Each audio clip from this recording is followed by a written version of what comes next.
that.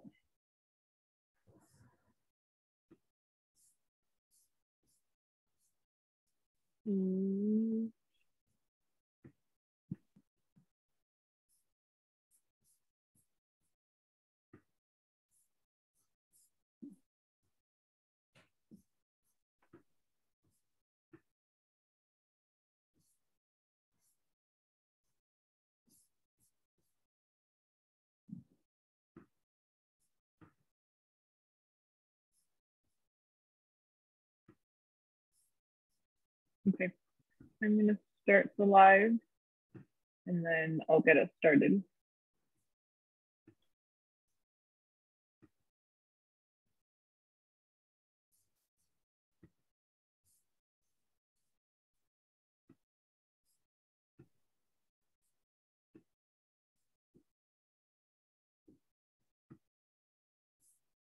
Okay, perfect. So we're ready to go. Hi, everyone. Thank you all for joining us for our Get Out the Vote team's Importance of National Voter Registration Day conversation today. In case you didn't know yet, today, September 28th, is National Voter Registration Day. And as part of a lot of the civic engagement work that PACC is dedicated to and has been extra dedicated to in the last couple of years, we wanted to make sure that everyone knew that today was National Voter Registration Day and use this opportunity to talk about the importance of civic engagement, especially for our communities, and why it's important for us to make sure we are, being registered to vote, actually getting out to vote, and being a part of all the civic engagement work in this country on national levels, local levels, and in any ways that we can. So we're really grateful to be able to have this conversation today with the Mayor of Prospect Park, Mayor Mohammed Saidallah. Thank you so much for agreeing to do this conversation, have this conversation with us, and just always supporting the work that we do at PACC. This is going to be a moderated conversation at first. So we do have some questions that we've prepared that our Get Out the Vote team's head intern, Layla Adel, will be asking and moderating in the beginning. And then we're going to open it up to just questions and answers and a discussion with the audience. So whether you are on Facebook Live right now or on Zoom, please feel free at any moment to put a comment or a question in the chat, and then we'll get to it towards the end.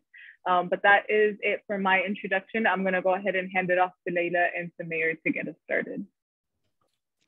Thank you, Abir Salam. Mayor, how are you today? I'm doing well. Thank you, Abir, and thank you, Layla, for hosting me. And I want to thank the Palestinian American Community Center for being a role model for other Arab communities in terms of organizing and getting involved locally. Thank you so much for that. We're always trying our best to have the community heard. So to start us off, just a very broad and general question. Why and how did you get involved in civic engagement and public administration? So getting involved in publicly was coincidental based on my engagement in my local community. I always wanted to be a firefighter. So when I came to the United States 30 years ago, I found out that there are local volunteer fire departments. So you really don't have to take it as a career. So I signed up, but then I found out that I can't really join because I wasn't a US citizen. And what happened is the chief said, well, listen, we could talk to the mayor and council and they could change the ordinance, which is the local law. And that was, to me, that was like a jaw dropping because like, oh, so you don't need a president or a king to change the rules. You could change rules locally. They said no. So the rule was changed at a local level where residents of Prospect Park who are non-citizen can join the fire department based on the recommendation of the chief. So I became a volunteer firefighter. And one thing led to another. It was actually at one point they said, why don't you run for office? Because I think they saw the change in as the community was changing and more minorities were joining the council. And at that point, I didn't have my citizenship. So it planted a seed in my mind. So in April of 2000, I received my US citizenship. In April of 2001, I was a declared candidate to run for council. And that was the initial run, and it's been history since then. Been serving in local office for 20 years now. Thank you, Mayor. We've heard of all the great work that you've done at Prospect Park, and I think it's really important that you emphasize that personal anecdote, because I feel as though that people on an individual or a personal level don't really feel as though that they can make such an impact, such as change like a local ordinance or change a local law. So thank you for that. So our second question on that note, on a personal level, is how has your Arab and/or Muslim identity shaped or guided your civic engagement work? If yes, how so? Well, absolutely, yes. I mean, we all of us who come from Arab families know that our parents drive us very hard to be successful. Most of them want us to be doctors and engineers and lawyers, but they always instill in us the principles of hard work and dedication. On my side, also public service was always part of my family. Both my grandparents were involved in my city of Aleppo back in the days. One of my grandparents was an imam of a masjid, and the other one was a doctor who was the head of the doctors union. He was a member of the Syrian parliament at one point. So they were very, very active. And as you know, in any Arabic family, our favorite sport is political commentating. We always sitting around and watching the news and commenting. So politics is something that's always discussed, but we're never allowed to practice it, obviously, in the Middle East. But I drank that water, that juice, that involvement, that discussion was always around me. So when I found that opportunity here, and it's coincidentally, like I said, I just wanted to fill my childhood dream of being a firefighter. Never thought about running for office, but there were a few motivational points that led me to run for office. But then once I got involved, it was just one thing after another. So when you have the passion, and when you do it out of passion, it just one thing leads to another. When we get into office, you don't need to get into office thinking, I'm going to do some grand things. You need to get into office thinking about how are you going to serve your local community. And when you do well, people will elevate you automatically. I can attest that political commentary is very common in Arab households. And I myself, like my parents have always pushed me to either become a professor in either like in medicine or engineering or law. So I've taken the law route, and inshallah, I do plan to go to law school and get myself civically engaged and possibly work in public administration. Inshallah. So our next question on that note is, can you talk to us about why local elections are important and the impact they have? And what are some risks if we don't participate them, especially as a minority community? Right. So here's what I learned in college. And I don't know why I remember this definition of politics, but when I was a freshman in college, and there was 3 years after I came to the US, I remember politics defined by the following definition: the art of who gets what, when, how, and why. So there's a pie, it's called your taxes. And that pie is sent to the government. You give it to the government, whether it's property taxes, whether it's sales taxes, whether it's income tax. Politicians will decide how this pie is distributed. So locally on local taxes, or federally, whether it's on different projects or even foreign aid. Right? So that's why it's important to get involved, because you need to elect people whose priorities, who are going to divide that pie according to your own priorities, to your own principles. So and that's why you start, but you have to start locally. I could elaborate further, but that's the basic answer is you need to vote because someone is taking your money and distributing it. So you have to make sure that this person is doing it the right way. Now, obviously, there's ethical issues, moral issues, and other outside the money. But the bottom line is, your money is being given away, and you need to know how and why. That definition that you gave of politics, I first heard it my freshman year of college as well. I took comparative politics, and my professor said, yes, a general question to the class. He said, who knows the definition of politics? And nobody knew, like everyone gave an elaborate response. And then he came up with that simple sort of response, who gets what, when, and how. And just since then, like it's changed my whole perspective about whether it's public allocation of funding and et cetera, and ethical sort of things. So you mentioned the ethical distribution of money, like specifically taxpayer money, et cetera. So on that note, what are some of the values you hold in regards to civic engagement, and how do you ensure these values are represented in the engagement process? So my guiding principles are do unto others as you wish to be done unto you.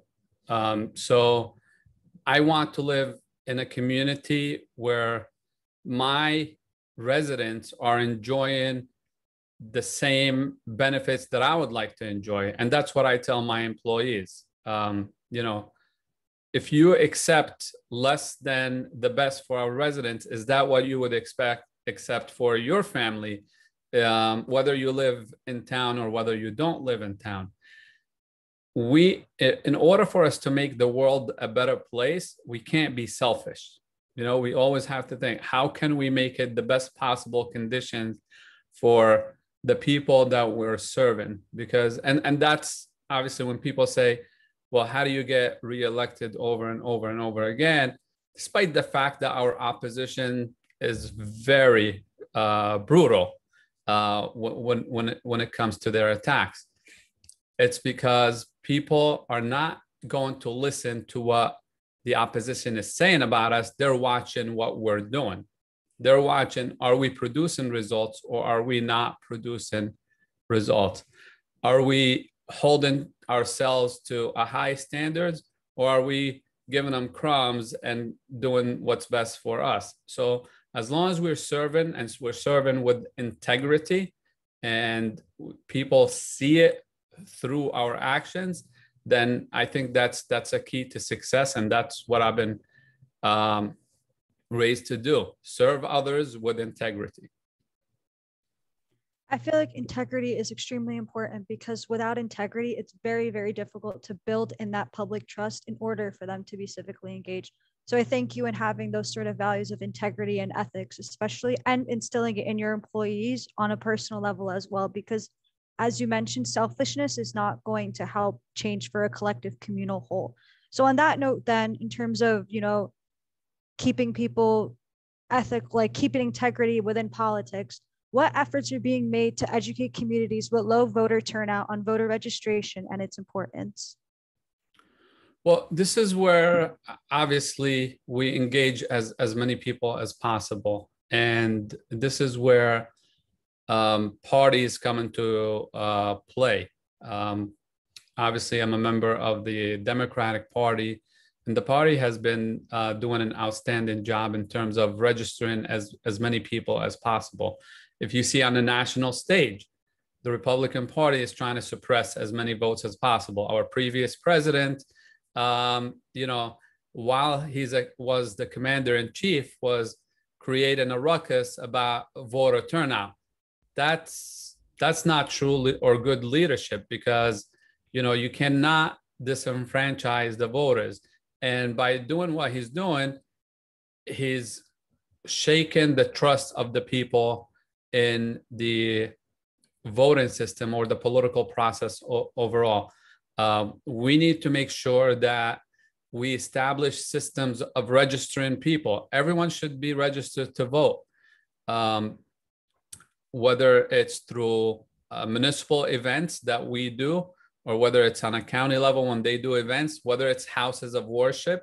houses of worship are not supposed to get involved politically, or some of the nonprofit organizations like yours, they're not supposed to get involved politically. But there's nothing wrong with registering people to vote through these organizations. So we need to take every single opportunity to make sure that people are registered to vote, because every single vote matters as we move forward.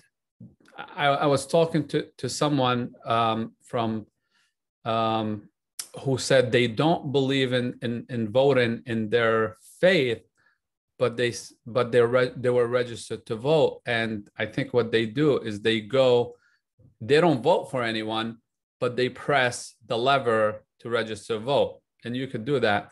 And basically I said, well, people need to know that we are here, that we exist. Because believe it or not, parties do look at voter turnout. They have ways of sorting through names to figure out who could be Hispanic, who could be Arabic, who could be of European descent, who could be of Asian descent. So these are studied after every single election. So that's why it's important that we get out in every single election, because frequency of voting determines attention by party bosses. And the more attention that you get, the more you're more likely to be listened to in terms of needs and demands. I like that you mentioned the race part of it, because I know us at PACC, we're really adamant on getting MENA back on, federal applications, back on the census. We had an issue with that, where last year when we had families completing the census, especially Arab families, they struggled to put, well, what am I going to put? Am I going to put white, or am I going to put other? And, alhamdulillah, we registered 160 people to vote last year. But, in terms of like identity wise, it would be nice to have a MENA category on, the ballot or on the census for 2030, inshallah. So then on that note about identity, one of our interns said, many Arab parents, including my own, believe that their voices don't matter, or that voting does not result in any true changes. It seems that this is a very common problem in the Arab community. So our intern asks, how do you think we should handle these types of situations? How could I convince my parents and others with the same beliefs to go out and vote? Yeah, I would say, based on my experience, that things are slow to change, but that doesn't mean we can't affect and cause change. I'm going to give you a small example in Prospect Park of an Arab person who walked into the voting center. We had a Board of Education election. She was the last person to vote. Like, she walked in, they closed the door. That election ended up being won to the side of the people I was supporting by one vote. And when I spoke to that person, she said, I voted for you. So if she wasn't there, it would have been a 50-50 tie. And then God knows we would have to go through recount or whatever process, or a do-over for the election. So this is an example of how one vote can affect the outcome. Obviously, we're a small community, so you're gonna have certain times where it's one vote. But when it comes to the big picture, consistency, and you look at when I started in politics, 2001, you could count Arab or Muslim elected officials probably on one hand. New Jersey now is probably the leading state in numbers of Arab and Muslim elected officials, with over 30, and there are many more who are running this year. So we thought it was a phenomenon that took place 2 years ago because of Trump. No, it's an ongoing phenomenon. It's still happening. People are still running for office. So New Jersey is a leader now, even though it's a small state in terms of geographical size. Obviously, we're very dense, 8 million people or 9 million people. But we have more elected officials who are Arab or Muslims than California, for example, which is one of the largest state in the nation in terms of geographical size and in terms of population. So it's not that they can't make things happen. It will take a while, but persistent and consistent actions is what's going to lead to change, because now there is, for example, more Arab and Muslims who could talk to each other from different counties, different cities. They could exchange experiences. Now we're heard more in on a county level, on a state level. We're looking this year to elect the first Muslim two ladies who are running for the assembly, who are endorsed by the Democratic Party. So now we're getting to the state level in terms of legislation.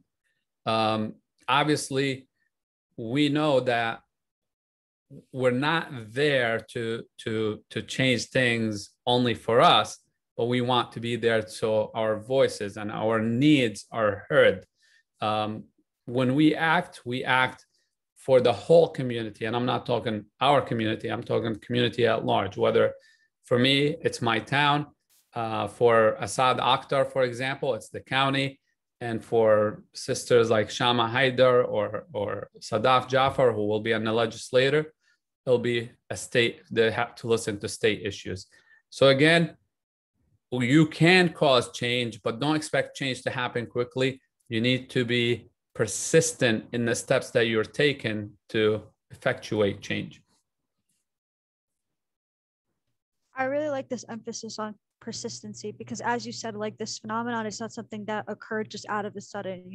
This is something that has been ongoing because a movement or a momentum has been building within the Arab community, that the rhetoric is shifting in favor of more civically engaged individuals. Because me personally, I'd like to see more representation, in my state legislation, because that urges me to go out and have my voice heard, because I know somebody's got my back for it.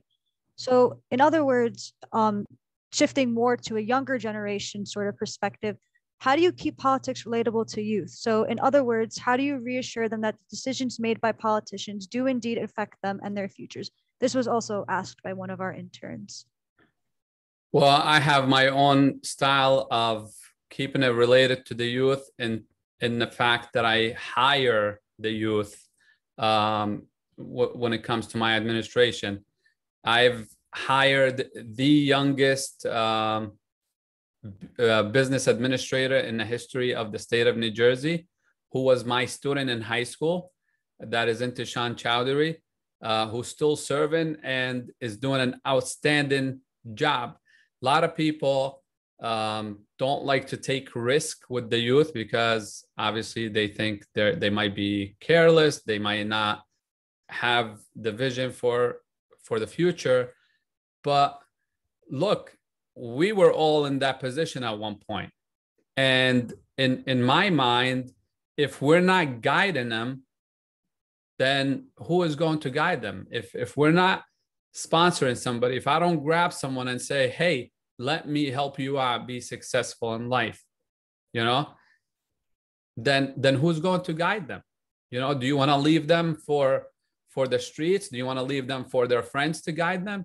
We need to find the talent and guide it through politics and help them reach their potential. The other thing that I do is I also find the young candidates and I support them. And I have supported a lot of people in New Jersey, and I've supported people as far as Virginia in terms of supporting candidates and doing fundraisers for them. Because listen, talent is talent, and we need to cultivate it. We need to support it because those are the people who are going to make the future, and they have our best interest in mind, in addition to their best interest as well. I definitely agree with the last part, because I feel as though that maybe, like, as you said, like, they may find youth as immature or, not as able or culpable in order to carry out such tasks. But if we're discouraging them and we keep this rhetoric within their sort of environment, we're just going to ultimately hurt ourselves, because we need new ideas. We need more involvement, because ultimately it's people like you who are going to pass down the torch, and we want to set those values from now in order to carry them on for the long-term future. So And listen, especially in this generation, we got to understand that this generation wants to change their future. We were always in a position where, all right, things just happen a certain way and we're just going to continue the pattern. But that has proven to be very futile because we see how things are getting worse and worse. So the youth has decided they want to take matters into their own hands.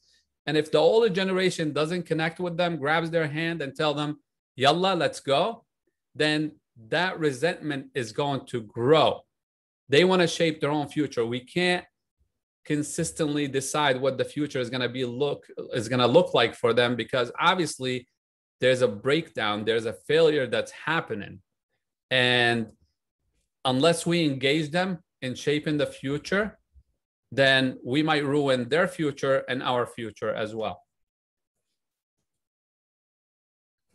Thank you, Mayor, because I've always personally wanted to see change myself. So I feel like, okay, if I'm not seeing the change from the people already elected, let me try to work myself up to an elected position so I can see the change that I want to see and allow others to see similar change. So with that in mind, what advice would you give to youth who want to be more civically involved, especially youth of color / minorities? I think the simplest response, the simplest answer is get engaged locally, find your passion, go volunteer in it. Just that's how it happened to me. So I could only tell you based on my own experience. Then when you show leadership, then people will elevate you, as I said. So if you can teach something, if you could tutor, go tutor. Even if there is not a tutoring center, create something. Reach out to your elected officials and say, I'd like to start a tutoring center in my municipal building. You know, if you could volunteer in a fire department, an ambulance corps, go ahead and do it. If you could coach, go ahead and coach. You know, people are looking for leadership. They're looking for leaders. They're frustrated with what's going on. And when they see leaders, they will elevate them. They will support them. You don't need to say, all right, I'm going in because I want to go for Congress. Just go in, do something, and let life take you where it's going to take you. You know, you could have a end goal, but you know, by someone just walking in and say, hey, all of a sudden I come from nowhere, no experience in politics, and I want to run for Congress, you know, you make a mockery of yourself because you haven't demonstrated your leadership abilities. You have no credibility, no capital.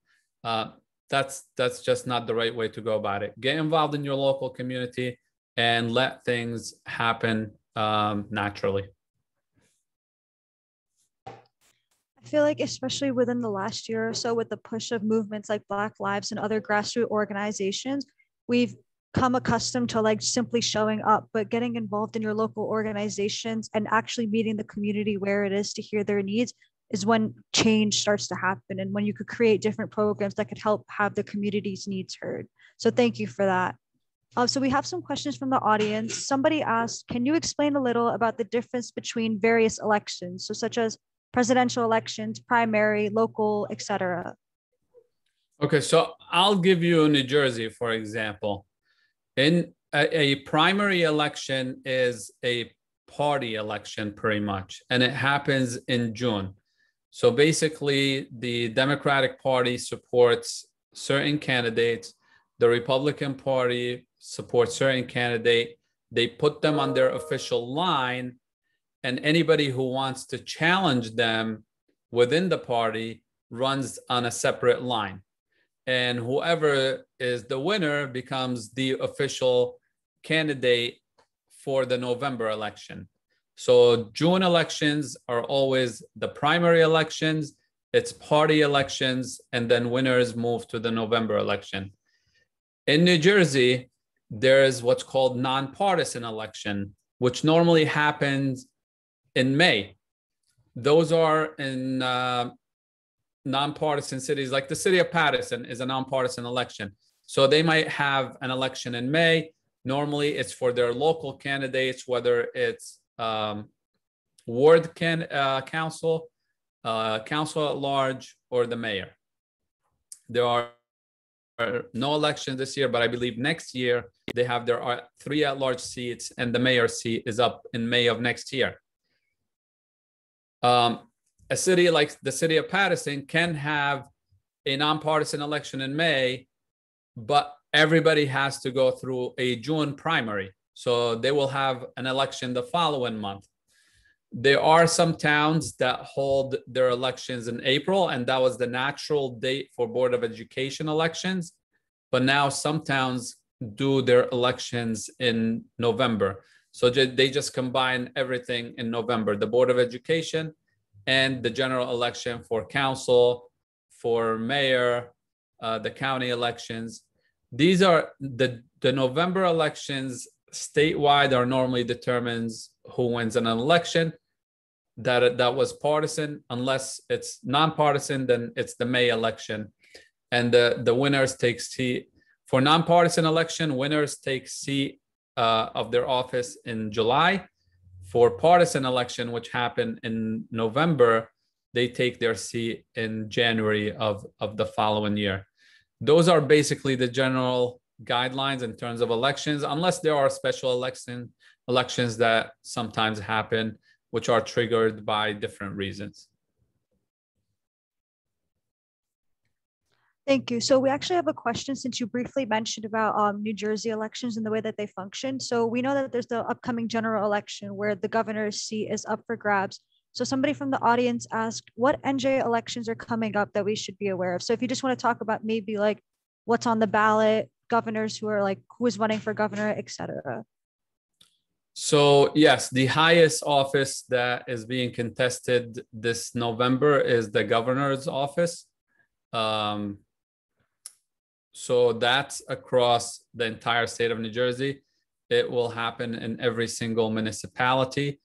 Passaic County, I'm not sure about the entire state, but we have brand new machines, electronic machines. Passaic County and the entire state actually is having what's called early elections this year. So starting on October 23rd until October 30th, there are 9 voting locations in Passaic County. I don't know about the rest of the counties.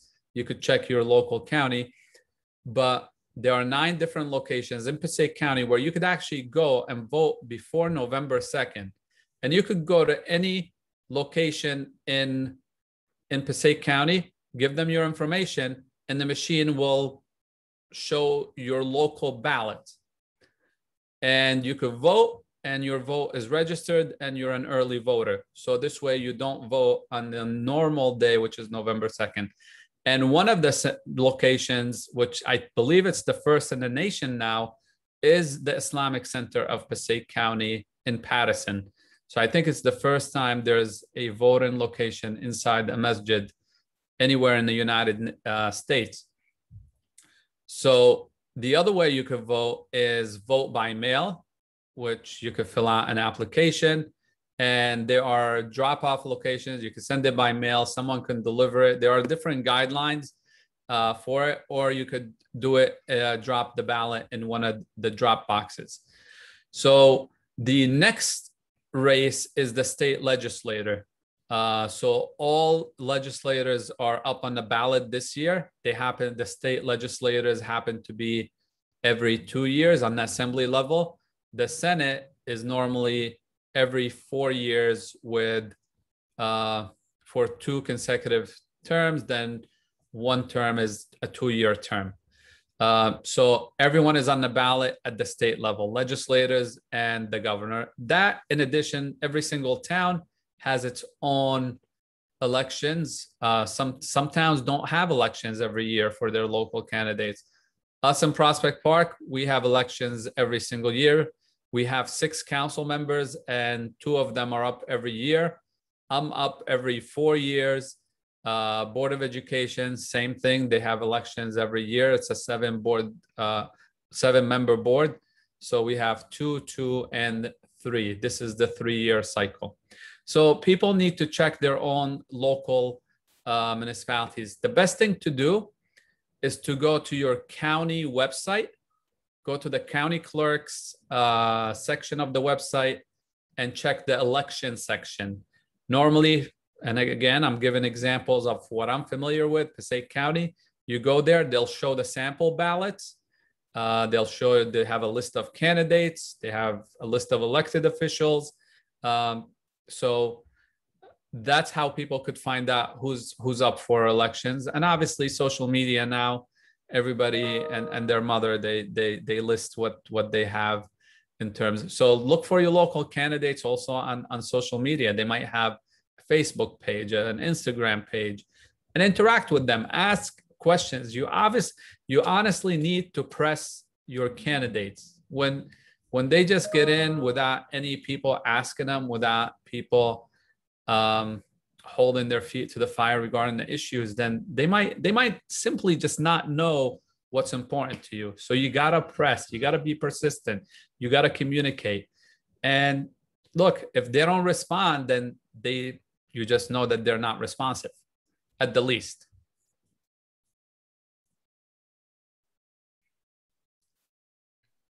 Thank you, Mayor. So someone briefly touched upon, well, someone asked the question of where and how people could register to vote, but you briefly touched upon that. So I don't know if you want to go into it in further detail, but they also asked when is the voter registration deadline? So we know it's October 12th, but if there's anything you'd like to add about that. Yeah, it's always 3 weeks ahead of the election day.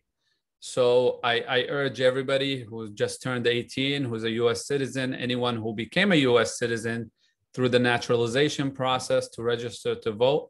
You have until October 12th. Make sure your voice is heard. Make sure that you're part of the wave that's applying the pressure. There's a lot of issues that are important to us.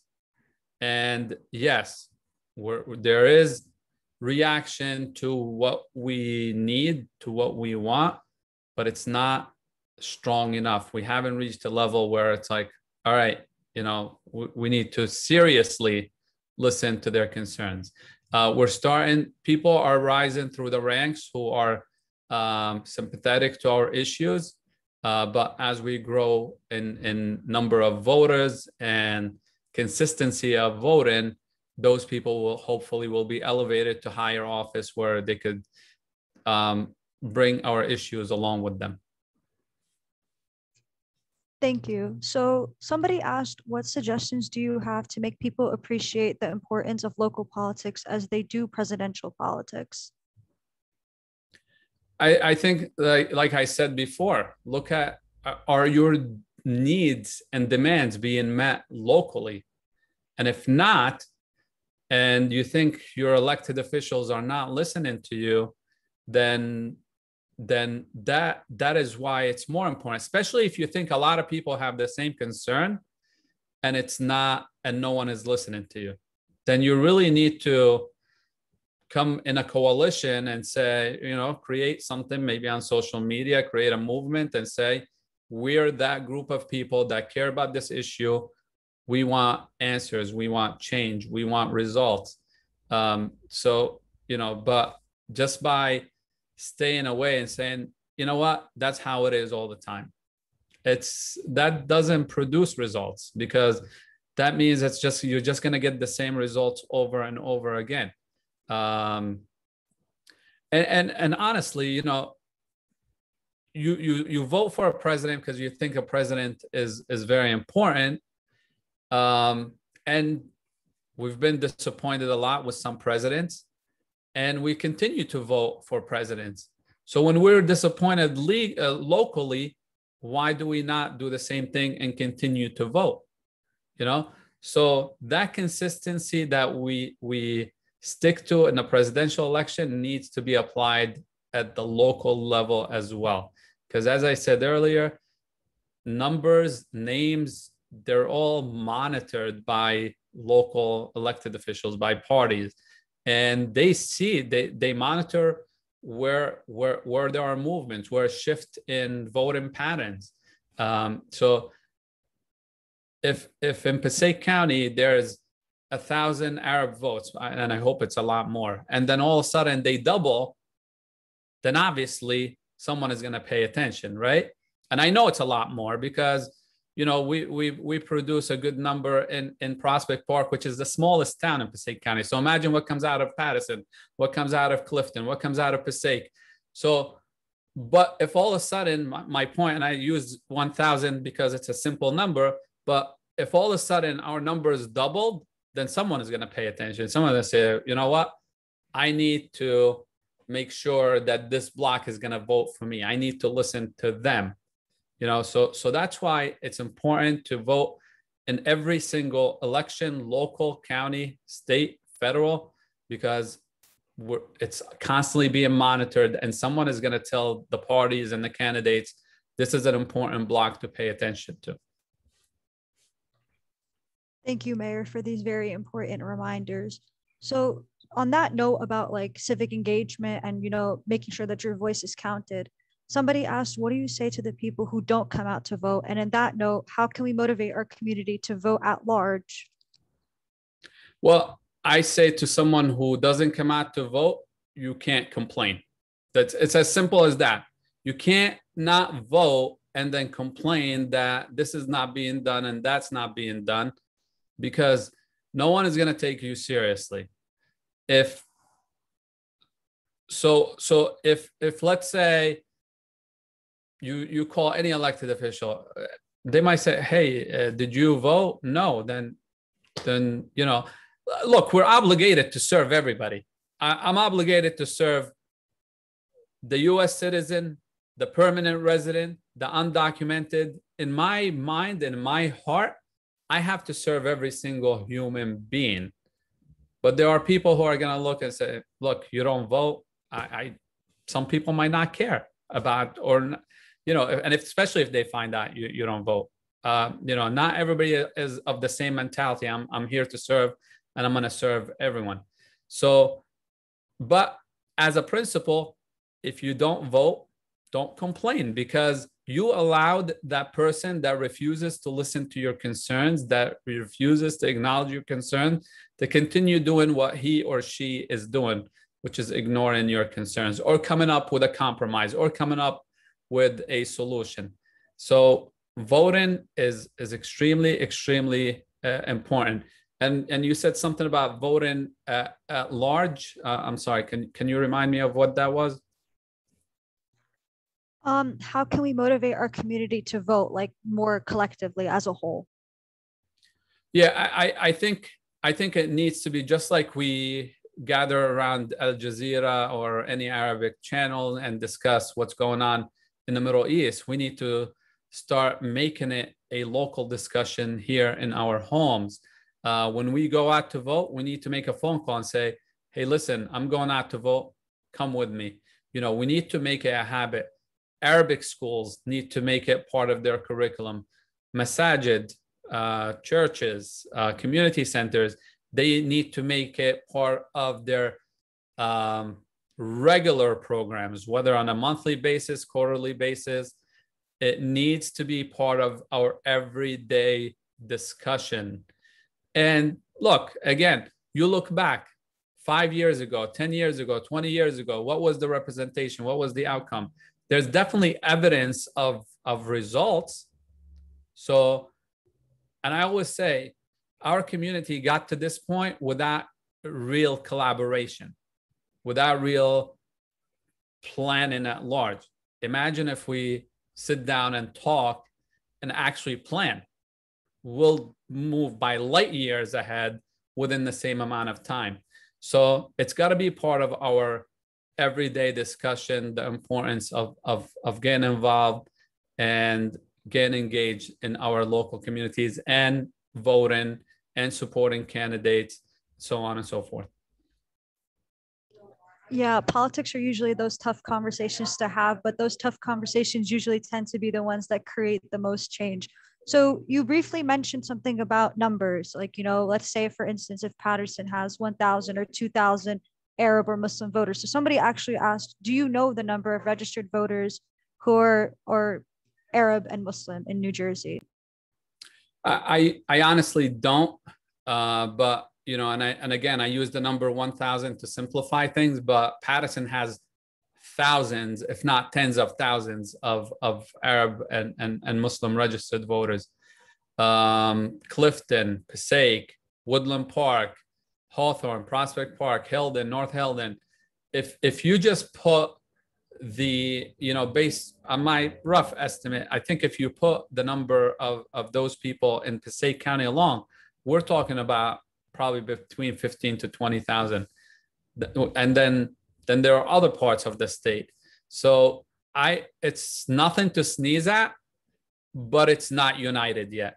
And I think if it's united, if it moves in the same direction, even though a lot of Arabs and Muslims do lean Democratic, but that's not always consistent on every single election, every single town. But if we move in one direction together, I think we'll be a beautiful voting bloc that is taken more seriously in the future. Collectivity and, just as a community, having those conversations and building coalitions and collaborations is very important to start any sort of change, because power in numbers always. So Mayor, I want to thank you so much for coming on and discussing the importance of civic engagement and voter registration. We admire the work that you do for your people in Prospect Park, and, we'll keep in touch for the future, inshallah. And, thank you, audience, for your questions. And thank you, most importantly, Mayor. And this is a reminder to the audience that you could register to vote at PACC with our help. So, yeah, I want to thank you, Layla, as well, and thank PACC for everything that you do. I'm going to highlight PACC during the pandemic came to Prospect Park to give out food and give out other stuff. And you did the same throughout the county. So, you guys definitely not only understand, but practice community engagement and know the importance of it in terms of building bridges, as you have just mentioned, building these coalitions, showing your humanity is what really drives people to respect you and elevate you. So thank you very much. Give my regard to the entire board and members of PACC. Always have to walk the talk. Thank you so much, Mayor. Thank you, everyone. Have a nice evening. Take care. Bye. Thank you. Bye.